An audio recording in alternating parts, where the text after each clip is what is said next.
Confira agora os melhores momentos de uma entrevista com o professor Carlos Roberto Jamil Cury sobre os desafios da profissão docente.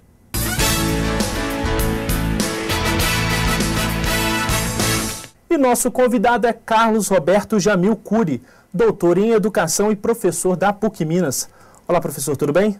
Tudo bem, é um prazer estar aqui e dirigindo-me também a todo o público que nos vê. Prazer é todo nosso. Professor, a importância que a sociedade atribui à profissão docente hoje é a mesma que em momentos anteriores da nossa história? Não, não é a mesma. Embora a gente deva fazer uma distinção importante. Uma coisa é a importância atribuída, outra coisa é a importância real. A importância atribuída, ela não se modificou substancialmente. O professor ainda é visto como um educador, uma pessoa detentora de valores, de ética e até mesmo de uma apreciação positiva. Entretanto, do ponto de vista da apreciação real, houve uma mudança muito significativa e esta mudança ela tem uma expressão na falta de atratividade para que um número significativo de jovens façam a sua opção pela licenciatura e depois da licenciatura façam a sua opção pela docência. Por que essas mudanças ocorreram, professor? Essas mudanças ocorreram... Quais são elas também? Sim, por várias razões. A primeira, a mais aparente e nem por isso menos verdadeira, se refere à retribuição salarial do professor. É uma retribuição que não está à altura da dignidade da função e da sua importância. Mas ela tem a ver também com o fato de hoje você ter um professor que, para recompor este salário, ele se vê obrigado a se deslocar para vários locais ou na mesma escola, com um estresse de trabalho bastante significativo, e ele provém hoje de estratos sociais que não são os estratos de outrora. Na sua avaliação, ser professor nos dias atuais é uma tarefa mais difícil? Com certeza é uma tarefa muito mais difícil. Por quê? Porque o número de funções, relativamente ao que foi no passado, aumentou muito. Hoje o professor não é só aquele que entra na sala de aula para dar aquela disciplina. Ele é também alguém que tem que se ocupar, por exemplo, do preenchimento de milhares de relatórios, de milhares de formulários. Ele é demandado para fazer outras tantas coisas no interior da escola que tem a ver com merenda, que tem a ver com dinheiro direto na escola, que tem a ver com reuniões para isto, reuniões para aquilo. E, ao mesmo tempo, você tem também um tipo de alunato que se modificou substancialmente. E o trato com esse novo tipo de alunato demanda um outro tipo de investimento. Significa, então, que o papel do professor podemos dizer que foi ampliado? Ele foi ampliado, né, por conta de reuniões, relatórios, projeto pedagógico e tantas outras coisas que lhe são exigidas. Hoje, a figura do professor dentro e fora da escola é muito estressada no sentido de ser muito demandada. Professor, no vestibular da UFMG deste ano, os cursos ligados à carreira docente, como letras, química e física, estão entre os que apresentaram a menor relação candidato por vaga. Por que a carreira docente tem sido tão pouco procurada pelos jovens? Está relacionado com esses fatores, esses desafios que o senhor levantou agora há pouco? Sim, e com maior razão para estas chamadas áreas duras.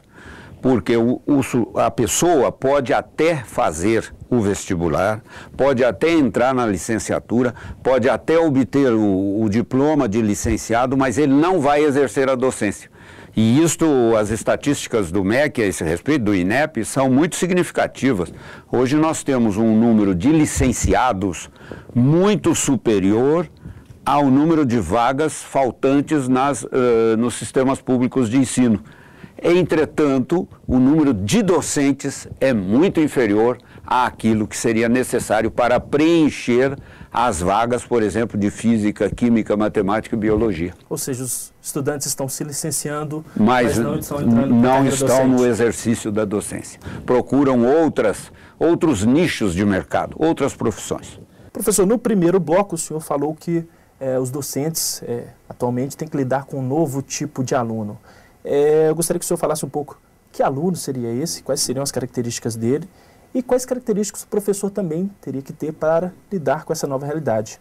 Olha, o novo aluno hoje, ele é uma síntese entre um perfil que advém das classes populares e, ao mesmo tempo, é um aluno que detém um significativo número de informações advindo dos novos meios de comunicação, como a rede mundial de computador, etc., pelo qual ele tem a celeridade da informação disponível para si. Então, esse aluno que pode estar tanto numa escola particular e aí aquela origem social não é tão forte das classes populares, mas desse ponto de vista de ser síntese dessas duas realidades, no caso, converge. Então, o que se exige de um professor hoje? Primeiro, exige-se desse professor que ele saiba costurar estas informações. Ele não tem necessidade de deter a informação, porque isso o aluno pode trazer para ele, mas ele tem que ter a capacidade de costurar as informações. E a outra finalidade de um professor presencial é exatamente a capacidade de atribuir um significado para as coisas, atribuir um sentido para as coisas. Essas são duas funções que o professor não perderá, mesmo que você tenha uma disseminação mais ampla da educação à distância. Portanto, o professor hoje, ele tem que rever informações, ele tem que costurar informações e, sobretudo, atribuir um sentido a elas. Se ele não conseguir fazer isso, cria-se, né, um distanciamento entre ele e a realidade do aluno. Professor, a Conferência Nacional de Educação, realizada no final de março e início de abril deste ano, aprovou a criação do Sistema Nacional e Articulado de Educação, entre outras propostas. Essa conferência trouxe um resultado animador para o professor especificamente? Olha, depende do que se fará a partir da instalação, da interpretação deste Sistema Nacional de Educação Articulado. Eu creio que, em princípio, isto é uma coisa boa. Agora, isto dependerá muito, muito se o MEC vai sair de uma posição supletiva para uma posição proativa. E se esta posição proativa vai impactar os governos estaduais, os governos municipais e a rede particular. Professor, a entrada de grandes grupos econômicos no setor educacional contribui para agravar alguns desafios que nós mencionamos no primeiro bloco, ou não traz consequências na sua avaliação? Traz consequências, sim, porque o antigo perfil vamos dizer assim, dos mantenedores da escola particular eram grupos com os quais você poderia identificar o seu proprietário, você poderia identificar o mantenedor, a fundação, o corpo dirigente, e eles eram muito segmentados. Hoje você não dialoga mais com este ator, com este sujeito, você dialoga com uma grande corporação, por vezes uma corporação internacional, e ela é invisível, ela não tem cara, ela não tem rosto. Hoje ela aplica ações na Bolsa de Valores. Então, obviamente, isso tem um impacto muito significativo, sim, e isto é um elemento novo que precisa ser muito bem estudado, porque a estratégia de enfrentamento desta nova realidade não pode ser mais aquela com a qual você dialogava, por exemplo, com o corpo dirigente de uma mantenedora.